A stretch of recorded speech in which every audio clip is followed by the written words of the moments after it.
નમસ્કાર વિદ્યાર્થી મિત્રો, આજે આપણે ધોરણ 10ની સામાજિક વિજ્ઞાન ગાલા અપેક્ષિત 2025ની ચર્ચા કરીશું. તો પહેલો આવે છે સેક્શન એ. તો સેક્શન એમાં આપણે જોડકાની વાત કરીશું. જોડકા કુલ 5 ગુણના હોય છે, તેમાં દરેકના 1 ગુણ હોય છે અને જોડકા માટેના પ્રકરણ છે 2, 3, 9, 12, 16 અને 22માંથી રહેતા હોય છે. તો અહીંયા પહેલું જોડકું આપ્યું છે, તેમાં કેટલાક વિકલ્પ આપ્યા છે, તમે જોઈ શકો છો.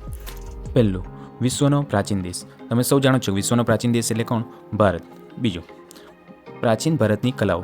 હવે અહીંયા ધ્યાનથી જુઓ તો પ્રાચીન ભારતની કલાઓ કેટલી હતી? તો 64. ત્રીજું, કાતણ, વણાટ અને ગૃહ ઉદ્યોગ. હવે સૌ જાણે જ છે આપણે કાતણ, વણાટ અને ગૃહ ઉદ્યોગ સાથે કોણ જાણીતું હતું? તો મહાત્મા ગાંધી. ચોથું, ઢાકાની મલમલ. હવે ઢાકાનો મલમલ આપણે સૌ જાણીએ છીએ કે દીવાસળીની પેટીમાં સમાય છે, એટલે ઓપ્શન સી. બરાબર. પાંચમું, કચ્છનો બન્ની વિસ્તાર.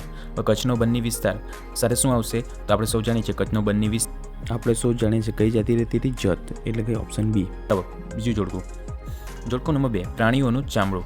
હવે પ્રાણીઓનું ચામડું માટે શું બનાવવામાં આવે છે? આપણે સૌ જાણીએ છીએ કે યુદ્ધમાં વપરાતી ઢાલ.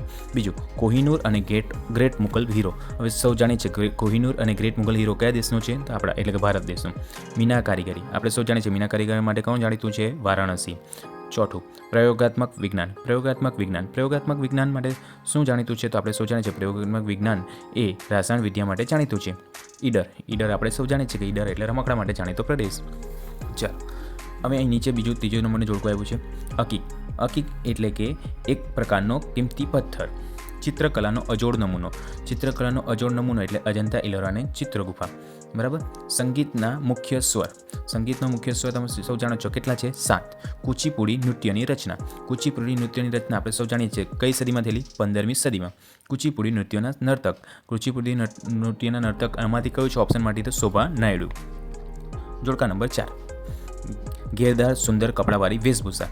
ઘેરદાર સુંદર કપડાવાળી વેશભૂષા શાના માટે? તો કથ્થકલી નૃત્ય માટે. વૈષ્ણવ સંપ્રદાયની શૃંગાર ભક્તિ. વૈષ્ણવ શૃંગાર ભક્તિ શામાં આવે? તો કથક નૃત્યમાં, એટલે કે ઓપ્શન ડી. ત્રીજું, નૈના ઝવેરી, નિર્મલ મહેતા વગેરે આ બધા નામ કયા નૃત્ય માટે સૌ જાણીતા છે? આપણે સૌ જાણીએ છીએ કયા માટે? તો ત્રીજા સાથે આવે મણિપુરી નૃત્ય, એટલે કે ઓપ્શન એ. ચોથું, દેવાસુર સંગ્રામ. દેવાસુર સંગ્રામ એટલે કોની માટે જાણીતું છે? આપણે સૌ જાણીએ છીએ દેવાસુર સંગ્રામ એ કોણે લખેલું? તો ભરત મુનિએ. પછી પાંચમું, કર્ણભાર. કર્ણભાર એ કોણે લખેલું? તો મહાકવિ ભાસે લખેલું.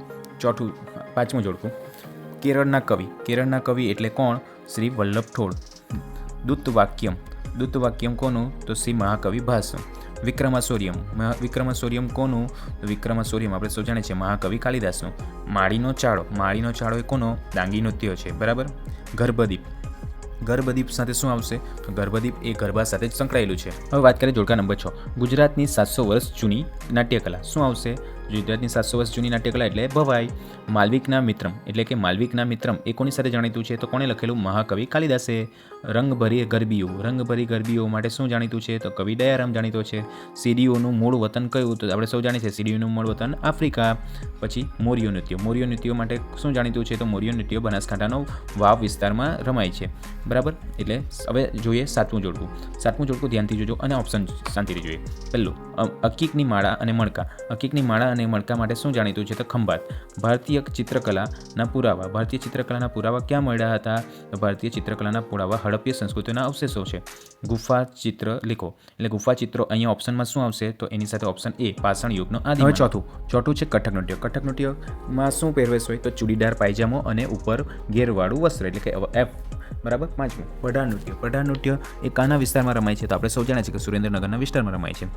આઠમું જોડકું ધ્યાનથી જોજો. એમાં પહેલું છે તાંબા અને કાંસાના ઓજારો. હવે આ તાંબા અને કાંસાના ઓજારો ઓપ્શન કયો આવશે? લોખંડના કારીગરો. બીજું, માટીના વાસણોના અવશેષો. માટીના વાસણોના અવશેષો શું આવશે? નાગાર્જુન કોંડા, એટલે કે ઓપ્શન સી. ત્રીજું, મધરાશીઓ. મધરાશીઓ સાથે શું આવશે? તો મધરાશીઓ સાથે આવશે કોળી નૃત્ય. ચોથું, ધમાલ નૃત્ય. ધમાલ નૃત્ય સાથે શું આવશે? સીડીઓનું નૃત્ય. એટલે કોનું નૃત્ય છે? ધમાલ નૃત્ય સીડીઓનું. પાંચમું, ગુજરાતની નાટ્યકલા. ગુજરાતની નાટ્યકલા કોણ? જયશંકર સુંદરી. બરાબર. હવે આવે જોડકું નંબર 9. પહેલું, સંગીત મકરંદ. સંગીત મકરંદ સાથે શું આવશે? પંડિત નારદ. સંગીત રત્નાકર. સંગીત રત્નાકર સાથે શું આવશે? તો પંડિત સારંગદેવ. સંગીત પારિજાત. સંગીત પારિજાત સાથે શું આવશે? પંડિત અહોબલ. નંદ 32 નાટક. નંદ 32 નાટક સાથે શું આવશે? તો આપણે સૌ જાણીએ છીએ કે બાપુલાલ નાયક. પછી ચોથું, ભવાઈની શરૂઆત કોણે કરી? તો આપણે સૌ જાણીએ છીએ કે અસાઈ ઠાકરે. બરાબર. હવે 10મું જોડકું, નૃત્ય કલાના આદિદેવ આપણે સૌ જાણીએ છીએ ભગવાન શિવ એટલે કે નટરાજ. બીજું, મીના કારીગરી. મીના કારીગરી સાથે શું આવશે? લખનઉ. લાકડાનું ફર્નિચર આ બી આપણે સૌ જાણીએ છીએ સંખેડા. ગરબીઓ. ગરબીઓ શોની સાથે શું આવશે?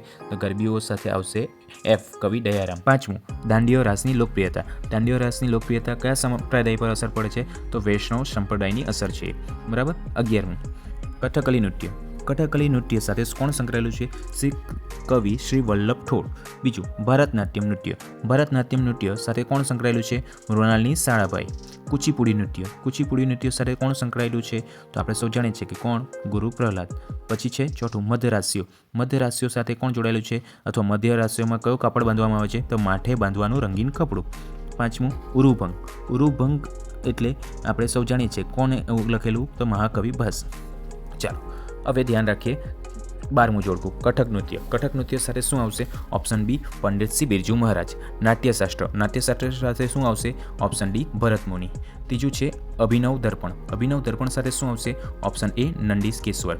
ચોથું, માતાજીના ગરબા. માતાજીના ગરબા કોની સાથે આવશે? તો નવરાત્રિમાં રમાય આસો સુદ 1 થી આસો સુદ 9 સુધી એટલે ઓપ્શન ઈ. 5મું, આદિવાસીઓનું નૃત્ય. આદિવાસીનું નૃત્ય એટલે સૌ જાણીએ છીએ આપણે શું? માળીનો ચાળો. બરાબર. ચાલો 13મું જોડકું, જળતર કામ. જળતર કામ સાથે શું આવશે? ઓપ્શન ડી, બિકાનેરમાં ચાલે છે. પછી મલમલ. મલમલ સાથે શું આવશે? Option C, Dhaka. બરાબર. ગાલીચા. ગાલીચા સાથે શું આવશે? તો ગાલીચા સાથે ઓપ્શન બી, કાશ્મીર. સીડીઓની લોકો. બરાબર. સીડી લોકો. સીડી લોકો માટે શું આવશે? જાંબુરમાં વસવાટ. બરાબર. અને 5મું, ઈ, અભિજ્ઞાન શાકુંતલમ. અભિજ્ઞાન શાકુંતલમ સાથે શું આવશે? તો મહાકવિ કાલિદાસ. આપણે સૌ જાણીએ છીએ કે એમણે લખ્યું હતું. ચાલો હવે 14મું જોડકું, પાટણમાં બનતા રેશમી વસ્ત્ર. પાટણના બનતા રેશમી વસ્ત્ર એટલે કે પટોળા, બેવડીક. ભરતકલા. ભરતકલા માટે શું જાણીતું છે? જત અને કોમ. બરાબર. બરાબર. ત્રીજું છે બાંધણીઓ. બાંધણીઓ એટલે કે આપણે સૌ જાણીએ છીએ કે જામનગર. ચોથું, ભાવપ્રધાન નાટકો. ભાવપ્રધાન નાટકો સાથે શું આવશે? ઓપ્શન ઈ, ભવાઈ. 5મું, ગરબી. ગરબી સાથે શું આવે? શ્રી કૃષ્ણની ભક્તિ. ચાલો જોડકું નંબર 15, વિશ્વ યોગ દિવસ. વિશ્વ યોગ દિવસ ક્યારે ઉજવાય છે? તો 21 જૂન એટલે ઓપ્શન સી. પાટણના પટોળા. પાટણના પટોળા સાથે શું આવશે? બેવડ એક. પાટે પણ ફીટે નહીં, યાદ આવે ને. પછી ત્રીજું, મીના કારીગરી. મીના કારીગરી એમાં શું આવશે? તો જયપુર એ. પછી ચોથું છે ઠાકરિયા ચારો. ઠાકરિયા ચારો સાથે શું આવશે? તો ઠાકરિયા ચારો એટલે કે ઓપ્શન એફ, ડાંગી નૃત્ય સાથે આવશે. બરાબર. અને 5મું છે શ્રમહારી ટિપ્પણી નૃત્ય. શ્રમહારી ટિપ્પણી નૃત્ય સાથે શું આવશે? તો ઈ, ભીલ અને કોળી સમાજ ઓટો સાથે. બરાબર. હવે વાત કરીએ 16મું. 16મું જોડકુમાં જુઓ, જરીકામ. જરીકામ માટે કયું શહેર જાણીતું છે? આપણે સૌ જાણીએ છીએ જરીકામ માટે સુરત. હકીકનો પથ્થર. હકીકના પથ્થરો ક્યાં જોવા મળે? સુરત અને રાણપુર ખાતે. પછી ત્રીજું છે લાકડાના હિંચકા. લાકડાના હિંચકા ક્યાં વધારે જોવા મળે? એટલે કે ઘણા પ્રખ્યાત છે સંખેડાના એટલે ઓપ્શન એ. કુચીપુડી નૃત્ય. કુચીપુડી નૃત્ય માટે કોણ જાણીતું છે? તો કુચીપુડી નૃત્ય માટે શોભા નાયડુ અહીંયાથી. બરાબર. કથકલી નૃત્ય. કથકલી નૃત્ય માટે નીચેમાંથી કોણ જુઓ? તો શિવારમન. બરાબર, યાદ રાખજો. હવે જોડકું નંબર 17, કાચી માટીમાંથી વાસણો બનાવવા. શું? કાચી માટીમાંથી પકવેલા વાસણો બનાવવા માટે એટલે ઓપ્શન ડી, ટેરાકોટા કહેવાય એને. બરાબર. માટીના વાસણોના જૂના અવશેષો એટલે કે ઓપ્શન એ, લાંગણજમાંથી મળેલા. પ્રાચીન ભારતનું પ્રથમ યંત્ર. પ્રાચીન ભારતનું પ્રથમ યંત્ર એટલે કે ઓપ્શન બી, કુંભારનો ચાકડો. પછી કથકલી નૃત્ય. કથકલી નૃત્ય એટલે કે ઈ, કેરળ ખાતે. બરાબર. અને 5મું ભરતનાટ્યમ. ભરતનાટ્યમ એટલે કે એફ એટલે કે વૈજયંતી માલા. ચાલો 18મું જોડકું, કથક નૃત્ય. કથક નૃત્ય સાથે શું આવશે? તો ઓપ્શન ડી, ઉત્તર ભારતમાં. બરાબર. મણિપુરી નૃત્ય. મણિપુરી નૃત્ય સાથે શું આવશે? તો ઓપ્શન સી, લાસ્ય અને તાંડવ. ત્રીજું, ગેરાદાર લીલો રંગનો ચણિયો. એની સાથે શું આવશે? ગેરાદાર લીલો રંગનો ચણિયો સાથે ઓપ્શન બી, કુમીન. બરાબર. ચોથું, ભરતનાટ્યમ નૃત્ય. ભરતનાટ્યમ નૃત્ય સાથે શું આવશે નામ? તો તમિલનાડુનો તોંજાર જિલ્લો. બરાબર. અને 5મું, કુચીપુડી નૃત્ય. કુચીપુડી નૃત્ય સાથે શું કયો પ્રદેશ જાણીતો છે? આંધ્રપ્રદેશ. પછી આવે છે 19મું જોડકું. 19મું જોડકુમાં પહેલું છે સંગીતને લગતો વેદ. સંગીતને લગતો વેદ એટલે આપણે સૌ જાણીએ કે સામવેદ એટલે કે સી. 29 પ્રકારના સ્વરો. 29 પ્રકારના સ્વરો એટલે કે ઓપ્શન ડી, સંગીત પારિજાતે આપેલા. બરાબર. ત્રીજું, 19 પ્રકારની વીણા અને 101 પ્રકારના તાલ એટલે કે ઓપ્શન એ, સંગીત મકરંદે. બરાબર. ગુજરાતની સંગીત બેલડી કન્યાઓ એટલે કે સંગીત બેલડી કન્યા એટલે એફ શું? તાનારીરી. 5મું, સ્વામી હરિદાસના શિષ્ય. સ્વામી હરિદાસના શિષ્ય કોણ હતું? તો ઓપ્શન બી, કોણ? તાનસેન. બરાબર. હવે જોડકું નંબર 20, ધ્યાનથી જોઈએ. ભારતીય સંગીતનો સૌ વધુ પ્રમાણભૂત ગ્રંથ. બરાબર. સંગીતનો સૌથી વધુ પ્રમાણભૂત ગ્રંથ એટલે કે ઓપ્શન બી સંગીત રત્નાકર દ્વારા. બરાબર. બીજું, ઉત્તર હિન્દુસ્તાનના સંગીત પદ્ધતિ. ઉત્તર હિન્દુસ્તાનની સંગીત પદ્ધતિ કોણે આપેલી? તો સંગીત પારિજાત એટલે ઓપ્શન સી. તૃતીય હિન્દ એટલે કે આપણે યાદ આવી જ જાય ઓપ્શન ડી અમીર ખુસરો. ગોપી ભાવ એટલે પણ આપણને યાદ આવી જાય શું? ઓપ્શન એફ કવિ દયારામ. બરાબર. સ્વામી હરિદાસના શિષ્ય કોણ? બેજુ બાવરો એટલે ઓપ્શન એ. હવે 21નું જોડવું, સંગીત રત્નાકર એટલે કે આપણને ખબર છે કે કોણ? ડી પંડિત વિષ્ણુનારાયણ ભાતખંડે એટલે કે ભાતખંડે આપણે એવી રીતે રાખવાનું છે. બરાબર, ભાતખંડે. બરાબર. સંગીતના અંગો સમજવા માટેનો ગ્રંથ એટલે કોણ? સંગીતના અંગો સમજવા માટેનો ગ્રંથ એટલે કે સંગીત રત્નાકર એટલે કે ઓપ્શન એફ. બરાબર. ત્રીજું, વૈષ્ણવ સંપ્રદાયની શૃંગાર ભક્તિ એટલે કે ઓપ્શન બી કોણ? કથકલી નૃત્ય. બરાબર. ભારતીય નૃત્ય કલાની વિશેષતા. બરાબર. ભારતીય નૃત્ય કલાની વિશેષતા એટલે કે મનોરંજન માટે સંસ્કાર એટલે કે ઓપ્શન એ. નાટકનું સંચાલન કરનાર એટલે કોણ?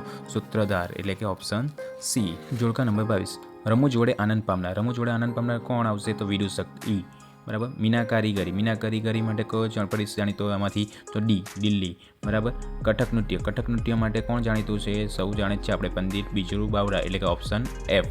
બરાબર. ચોથું, બાંધણી માટે શું આવશે? તો ઓપ્શન બી જેતપુર ખાતેની બાંધણી. બરાબર. પાંચમું, સોલંકી યુગનું પાટનગર એટલે આપણે સૌ જાણે છે પાટણ, ઓપ્શન એ. બરાબર. આ હતું પ્રકરણ